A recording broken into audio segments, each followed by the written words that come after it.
Welcome to the Authors Podcast with Lisa Newton.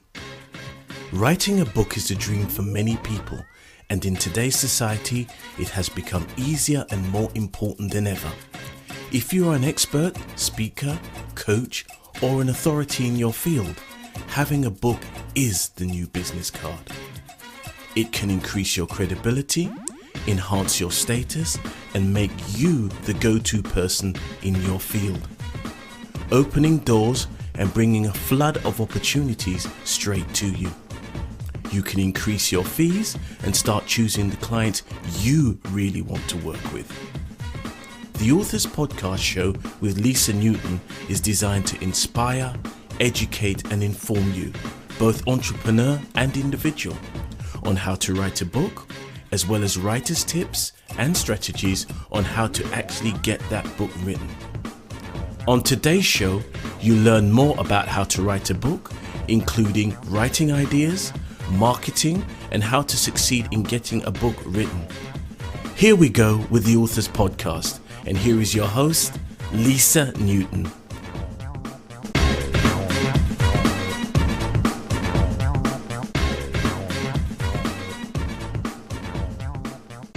Hello everyone, and welcome to another episode of the Authors Podcast. My name is Lisa Newton. I'm your host, and in each show I'll interview an author, asking them about how they got their book written, how they got started, and what tips they might have for the would-be authors out there who are thinking of writing a book. Today's guest on my show is Simone Vincenzi.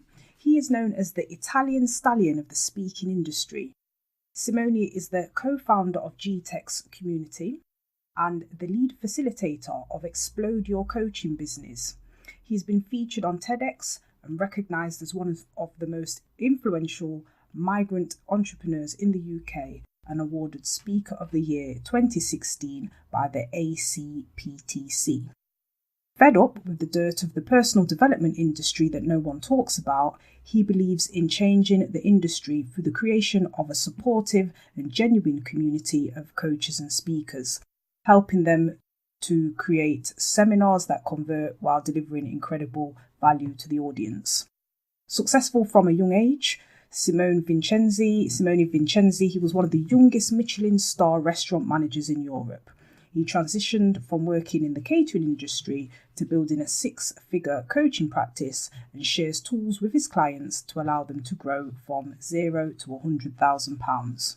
Over the last 12 months, he's spoken in front of 5,000 individuals, which included sharing the stage with Les Brown, John C. Maxwell, Simon Sinek, Trent Shelton, amongst many others. He's also organised over 170 events, including Gary Vee speaking from York Hall Boxing Ring, and is currently speaking on more than 200 stages every year, including a very controversial TEDx talk entitled Sleeping with Your Clients. Following his passion for making an impact in the younger generation, he also partners with the largest youth organisations in the UK, helping them deliver more effective courses and training. There's three things Simone cannot live without. That's speaking, basketball, and playing his didgeridoo. So, with all of that said, Simone Vincenzi, are you on the line? Yes, I'm here. How are you doing, Lisa?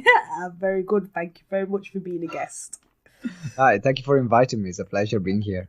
Okay, let's start from the beginning then. You're Italian. Yes, I am. And you used to be one of the managers of a Micheline Star restaurant in Europe. How did you transition from being in the restaurant to being on the stage? Talk me through what happened.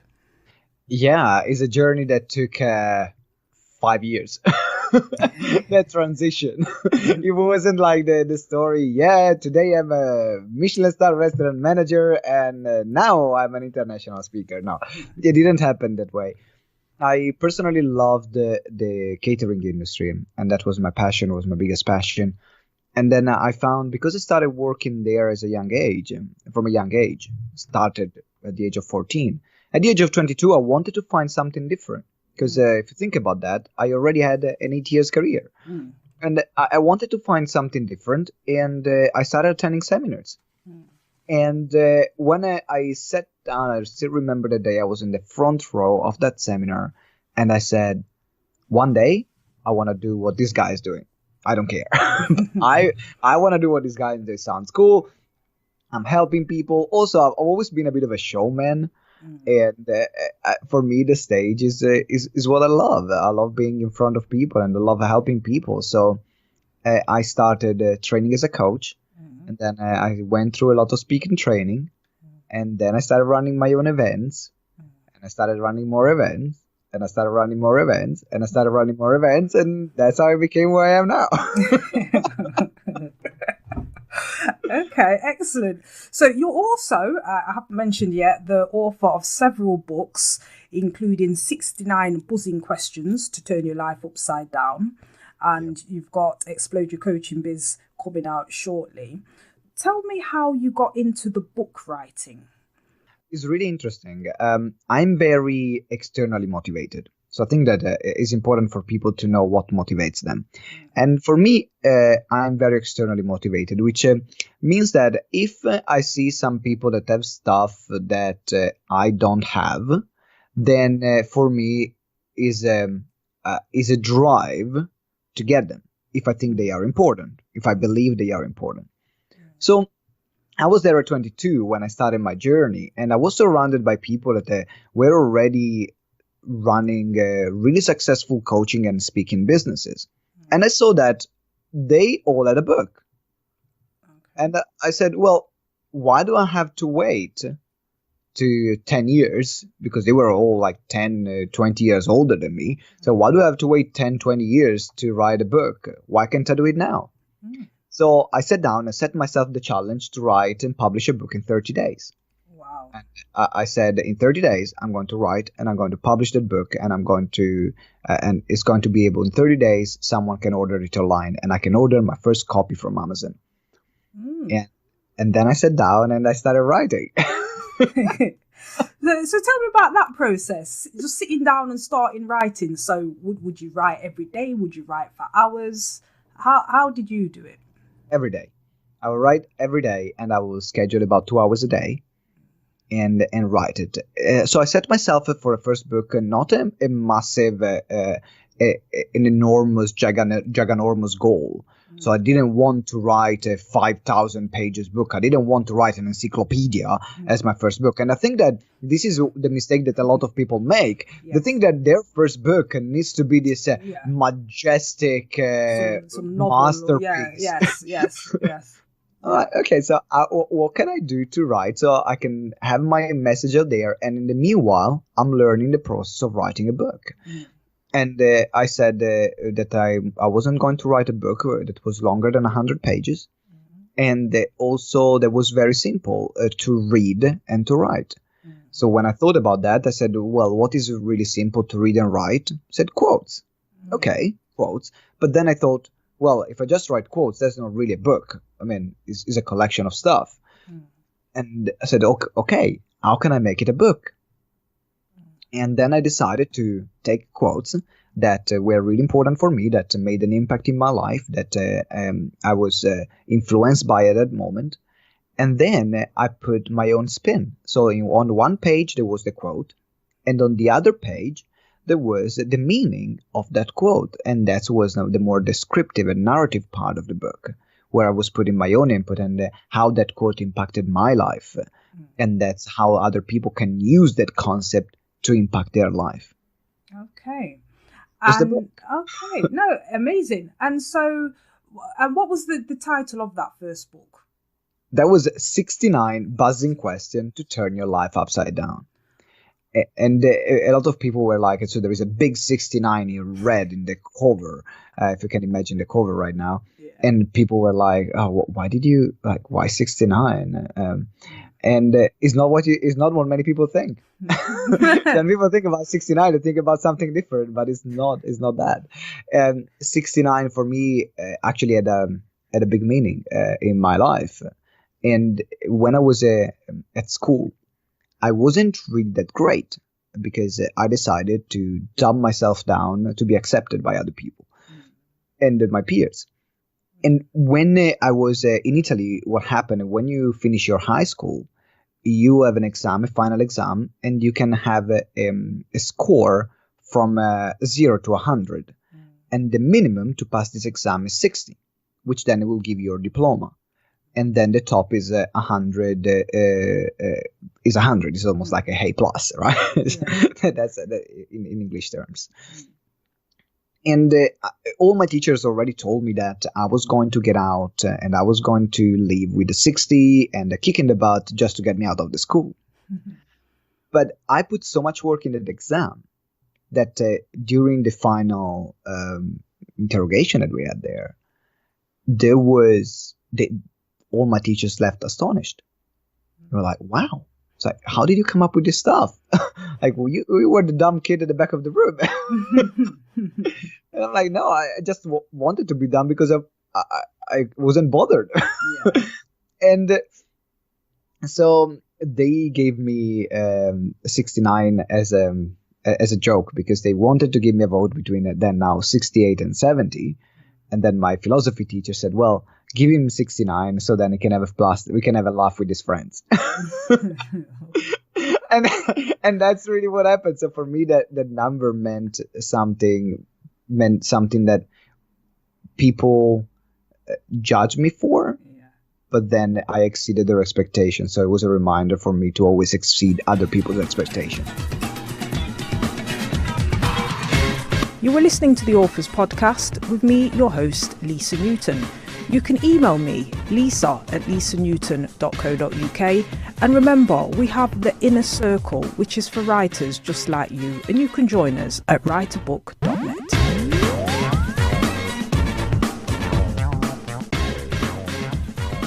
Very interesting. So, 69 buzzing questions to turn your life upside down. Yeah. And so is this more like a philosophy type question? It's not actually related to the speaking that you do. Exactly. That was my first initial book. Right. And I think that books reflect the evolution of a person, of the author. Yes. Because it's very difficult to write what you can't conceive. Yes. So my latest book is going to be Explode Your Coaching Business because I wanted to write a business book about growing a successful coaching and speaking business. That's what I've done. But when I started, I had no clue about running a business. Yes. So I couldn't write really about business. I had nothing to write. Yeah. Right. But what I had was all the knowledge of the personal development that I was soaking in to change my life. And I said, well, I can share that. Mm. Fair enough. So that's actually quite interesting then. So the Explode Your Coaching Business, you're writing that at the moment. Obviously, this is taking a little bit longer than the 30 days. How are you going about writing this book? Is it still the same sort of formula where you sit down 2 hours a day, or how are you? Well, actually, the book is already written and is already completed, and we wrote it in.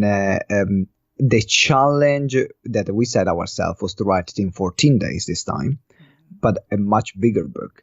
Because I think that a book, it takes as long as you want it to take. Right. A book can take, you can write a book in 5 years. Yes. Or you can write a book in a week. Yes. It depends on how long are you going to be there. Because starting from the assumption that you know your stuff. Yes. It's not going to be difficult to write about something that you know. And when people ask me, oh, how do you write a book? How do you find a topic? Well, maybe you don't have enough to talk about. So learn more and go through more experiences if you want to write about that topic. Because if you are the expert, and if we are talking about non-fiction book here, we're talking about expert. Yes. You need to know your stuff. And if you know your stuff, you have something to talk about. If you have something to talk about, you have something to write about. There is no difference. Yes. Just making it very simple. I completely agree, because one of my books is called How to Write a Book in 2 Weeks. Right, I remember one time, I was on a table and I was selling these books, and a lady came up to me and she went, oh, that's impossible. You can't write a book in 2 weeks. And I said, well, yes, you can. And she goes, oh, well, it won't be a book that would be any good. And I said, well, the thing is, if you've had this idea bubbling around in your head And this is for me talking about myself personally. Yeah. And if you've been given presentations on the topic itself, you've got 80% of the material already on your PowerPoint slides or whatever it may be. So if you lock yourself away and dedicate yourself to getting that out on pen and paper, like you've just said, it doesn't have to be some massive Encyclopedia Britannica 50 volume, collection. It can be quite a simple book, but with ideas that, can take someone somewhere. And some books that people take 5 years to write, they're not necessarily any better, because it's not like you've spent 5 solid years working on it. Most of the time, those people kind of start and stop in bursts. Yeah, it might be a month of writing and the other 4 years and 11 months of laughing about. Exactly. I completely agree. So it didn't happen that actually we wrote that one in 2 weeks, because it was over ambitious for the kind of book that we wanted to write. So in that scenario, it took a month and a half. But still, I think that people giving themselves a very strict deadline. Yes. In 2 weeks, we literally wrote 80% of the book. So then the rest was refining it. When you say we, who is the we? Oh, it's me and my business partner. So we were the two of us writing this book, which was me and my business partner. He has I think it was a book. Is a book with, if I remember well, there are about 13, 14 chapters. So he wrote about 5-6 chapters, and I wrote the rest. Okay. So that's very interesting. So co-authoring a book, is that something that you found easy, or how are you? Have you got a similar writing style? Do you write a chapter and then he reads it and vice versa? How does that work between you both? That's really interesting. We have a very different writing style. We are completely opposite, and we actually put in the preface of the book. We said, guys, there are going to be 2 authors, and we have a very different writing styles, and you're going to know who is writing and when. So for them becomes there is more variety in the book, because they're not just sticking with writing style, but there is Ben, my business partner, which is a very raw message, and mine is a bit more coated. So I put a coat on, but he is like a raw, straight to the point, and that's his style. So we decided that instead of putting additional work to actually write something that wasn't congruent with our style, we decided to be completely honest and congruent with who we are in terms of writing style, and being upfront with our audience so they knew it. And that was done. What it required, though, was a good planning. Yes. Because we both knew what kind of content we were putting in the book up front, so that his content wouldn't overlap with my content, and my content wouldn't overlap with his content. We had very different set of chapters that we were writing. But it was pretty easy, because we've been delivering seminars on this topic for the past 3 years. Right. So at the end of the day, what we did, we took our courses, what we deliver in our courses, and putting in a written format. Absolutely. Yes. And this is the thing. So it's almost repurposing the content, because, not everyone will be able to make your seminars or travel to you to hear you speak. So this is a way to get your message out. So tell me about, I can't get over it, but this TEDx talk that you did called Sleeping with Your Clients. Tell me what you talked about there. I dread to think, but go on. You're like, okay, you're writing a book with 69 buzzing questions. Now you're sleeping with your clients. Like, what kind of business do you run? Not that kind of business. What? The reason why we started this talk with Sleeping with Your Clients, and actually was the event organizer that came up with that title. And I said, okay, yeah, go for it. I love it. It's going to get a good hit on YouTube. I'm sure it will. It was the talk is meant to narrate a story and to give information about how can you run a business that you're not just delivering a service with your clients, but you're part of their lives. Yes. Which means that you are supporting them so much that you are where they are. So it's not like you have to stalk your clients. I'm not talking about that, guys, right? So all legal, all good stuff. But how can you support your clients above and beyond that they fall in love with you? And that's why sleeping with your clients, because I was thinking, I mean, I go to sleep. I don't want to sound very sad, but I think a lot of people do. What do I have next to my bed table is my iPhone. I'm sleeping. It's almost like I'm sleeping with Steve Jobs. I mean, it's not my kind of guy, but I mean, and I have my fiance. So we are living with my fiance, but next to me is Steve Jobs. So when I was thinking about the company I want to create, I said I want to create a company where I can be with my client and I can make them feel that they are supported every single day. And that was the TEDx talk about. Right. Okay. That makes sense. That makes sense. So you work with speakers, leaders and business owners, helping them create effective presentations, events and seminars that will add 5 to 6 figures to their bottom line without compromising their integrity and developing a unique bond with their clients. Yes. So in terms of coaching then, so you've written a book about how to explode your coaching business, as well as the fact that you are a coach yourself to other coaches and speakers. Okay. And talking about speaking then, have you found, and I'm sure this is an obvious question, but having a book actually is not only a must, like you said, because all the other speakers had them, but actually adds to your expert status? It does. And you know what? I think that right now, having a book is expected. Right. Okay. Yes. Before, having a book was, if you have a book, you're the expert. Now, if you don't have a book, even if you claim you are the expert, you are not, which is a big difference. And I think that the marketplace has changed so much, because before, if you needed to have a book, you need to have a publishing company that was behind you. There were budgets. It was taking longer time to create a book. Right now, it's not this way anymore.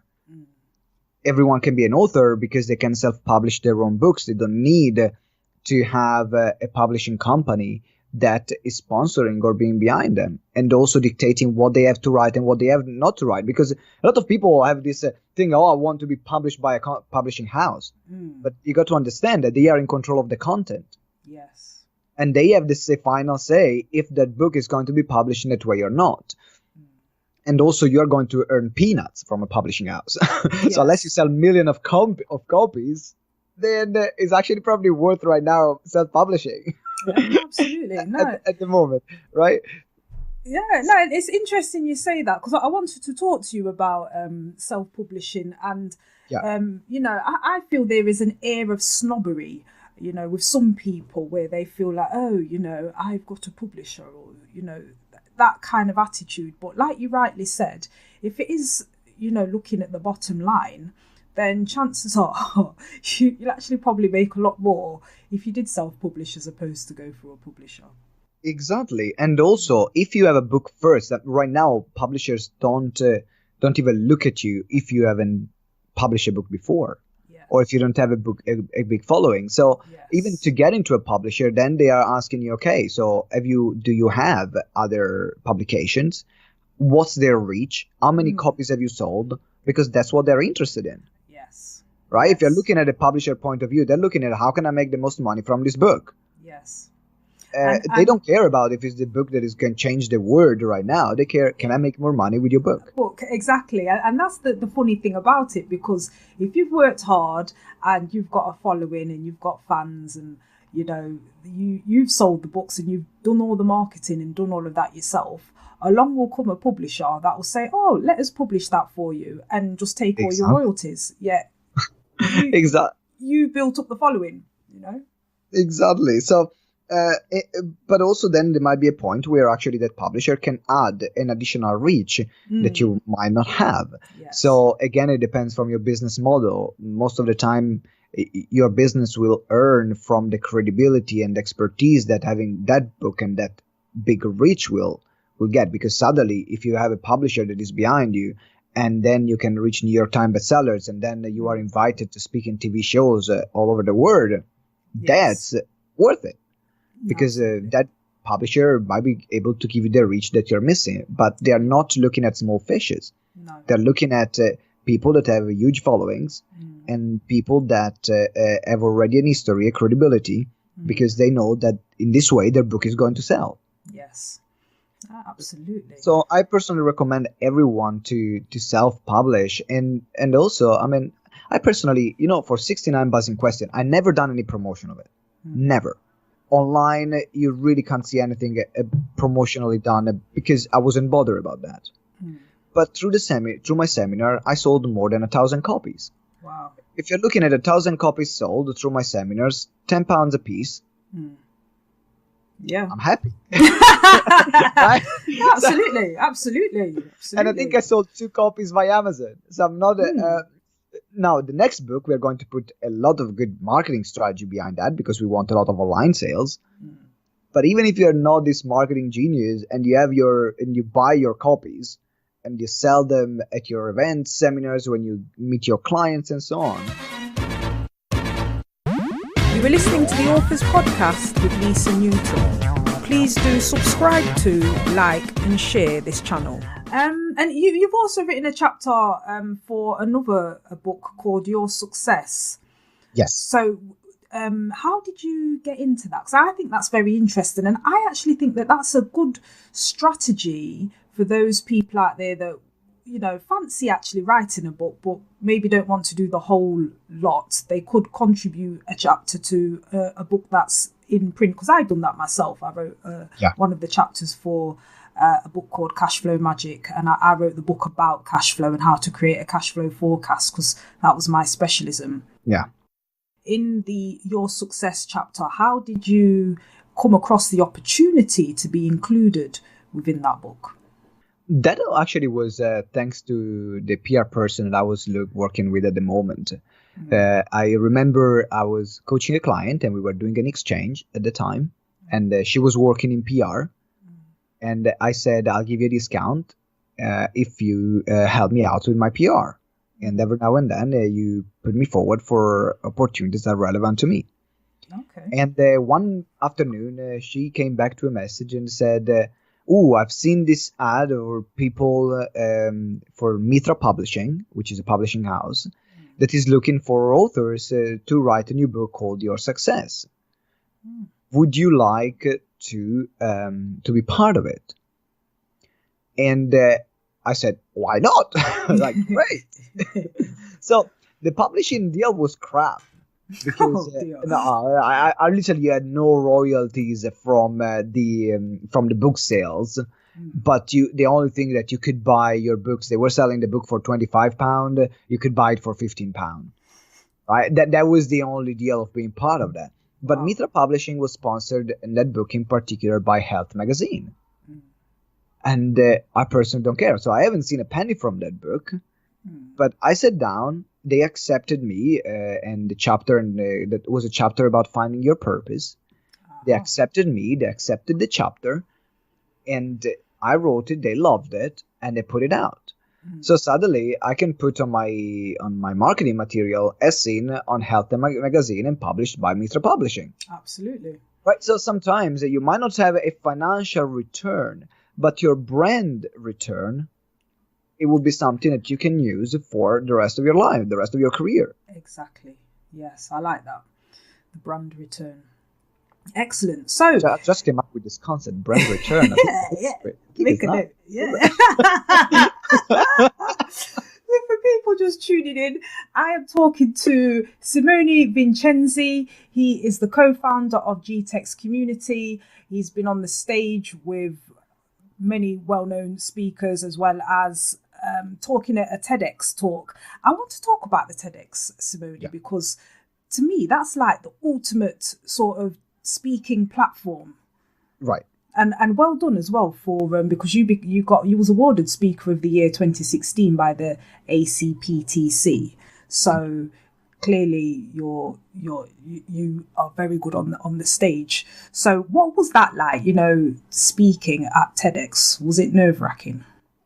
I was myself. I beeped myself for the podcast. So I was incredibly nervous, and I've run 500 seminars in 3 years. So for me, going on stage is almost like drinking a glass of water right now. Yeah. However, TEDx, oh my God, I've never been so nervous like in a while, in a long. I think that time I was nervous as well is when I proposed to my fiancée. that was the kind of nervousness that I had. And I still remember I've been accepted and I had the draft of the talk. They liked the draft of the talk, but I still needed to work on it. And the day before the talk, my fiancée, we were in the hotel room, and she said, "Baby," and I said, "Yeah. Do you realize that you don't have a talk right now?" Oh dear. And I was like, "Yes, I don't want to talk to you right now." So she sat me down and said, No. You have a TEDx talk tomorrow. And you need to create, and you need to go there and smash it like every other seminar that you're doing. And I'm like, I didn't know what resistant it was, but I really left it super last minute. And then I spent the next, I think, 6 hours with my fiancée drilling the talk and refining it and shaping it. Because TEDx is 20 minutes. And in these 20 minutes, you got to be on point, and then you know that you have thousands of views on YouTube after. Yes. So it's an opportunity that if it goes well, it can mean massively for your speaking career. Yes. Now, I think that people overrate TEDx in terms of how to get into TEDx. It's quite easy. It's not that difficult, like becoming a TEDx speaker. But the TEDx process the day before delivering TEDx, it was nerve-wracking. But as soon as I stepped on stage, I'm a speaker. I love speaking. So all the nerves went away, and I could be just able to be myself and relax and focus and concentrate on the talk. And then I looked back and I said, "Oh, done. That wasn't a big deal." Okay, no, well, it's an accomplishment. It's very, very good because, they say that, is it public speaking, most people would rather die or face death or something than, speak in public. It's really one of those things that a lot of people fear. But when you can do it well, then you can essentially really captivate a large audience. So it's true. And in particular, I mean, I was lucky that I got rid of my fear of public speaking when I was 17, but it was a mild fear. So there are people naturally that are performers, and I'm a performer. So for people like me and other people, public speaking is actually what we love the most. It's not a fear. It's what we look forward to. And then there are people that are not performers that they got to work more on their speaking skills in order to become great speakers. And speaking of performing, tell me how you got into playing the didgeridoo. I have to ask. So I've seen you play the didgeridoo. So yeah, you were at our event last month. Yeah. Okay. How did you end up playing the didgeridoo? That's an interesting story. I had a friend in Cambridge, and she was having an house party. And at the moment, I was a bit of a hippie. I was still, I think, 23, I think, at that time. And I hitchhiked to Cambridge, to her house from London, with a friend. And I think we were on the motorway. We actually hitchhiked on the motorway. Wow. Which is people that was is like also someone that stopped on the motorway. It's like crazy. But anyway, that happened. So we reached the destination that we needed to reach in Cambridge. And we ended up being in his house party that was so boring, so dull, that I didn't know what to do. I think it was midnight, and I've been fiddling my thumbs for about 3 hours at that time. And then I looked in the corner of the living room, on the left corner of the living room, and there was a didgeridoo. So I said, well, the party cannot get worse than this. So let me pick the didgeridoo. I opened YouTube on how to play the didgeridoo, and I literally started playing the didgeridoo for 5 hours straight. Wow. And I've learned a few things in these 5 hours. I was like, wow, everyone says that playing the didgeridoo is difficult, but for me, it feels natural. So you taught yourself by watching a YouTube video? Yeah. Wow. This is the amazing thing with YouTube. I think, anything you can. I've seen people how to play the guitar actually. So for me, for example, the guitar, I played the guitar for about a year, and I think that after a year I could play only 3 chords. I mean, the guitar wasn't my instrument at all. I really sucked at playing guitar. But then when I'm talking about wind instrument, I don't know why, but I play harmonica and I play the didgeridoo, and it was quite easy to pick them up. It wasn't that difficult. While other instruments is oh my god, what is this thing? and I think that we all have clues about what things we are natural at and what things we are forcing. And the more things we do that are natural for us, the easier and more effortless our life is, and the more we can express our talents and really stand out rather than forcing something we are not. You were listening to the Authors Podcast with me, your host, Lisa Newton. You can email me, lisa@lisanewton.co.uk. And remember, we have the Inner Circle, which is for writers just like you, and you can join us at writerbook.net.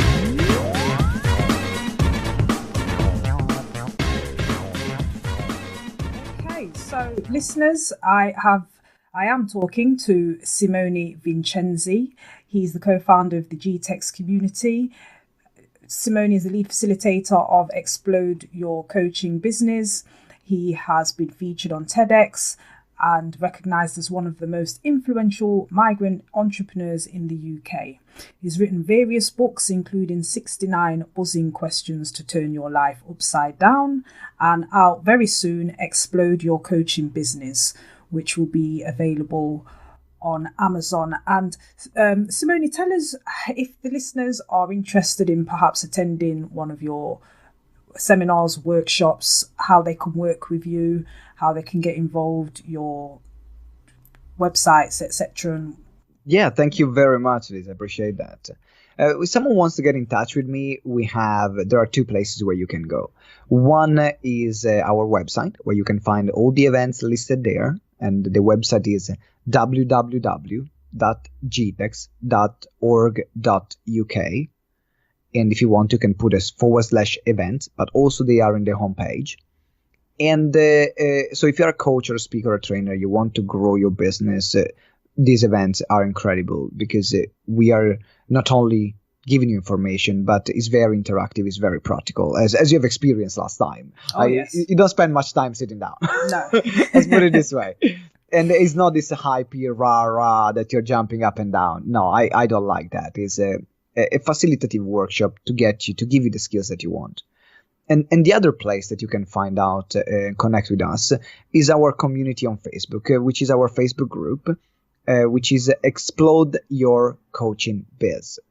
So if you search on Facebook, Explode Your Coaching Biz, then you will find a Facebook group and you can join there. And we are there active every day to give you value and to support you to grow your business. And it's absolutely free. Excellent. To remind the listeners, GTeX, it's spelt GTEX, and the website is www.gtex.org.uk. You can find the group on Facebook under Explode Your Coaching Biz. And there's lots of events that Simone and his team run. Really worth getting involved if you're speaking, if you're a coach, if you need coaching as well.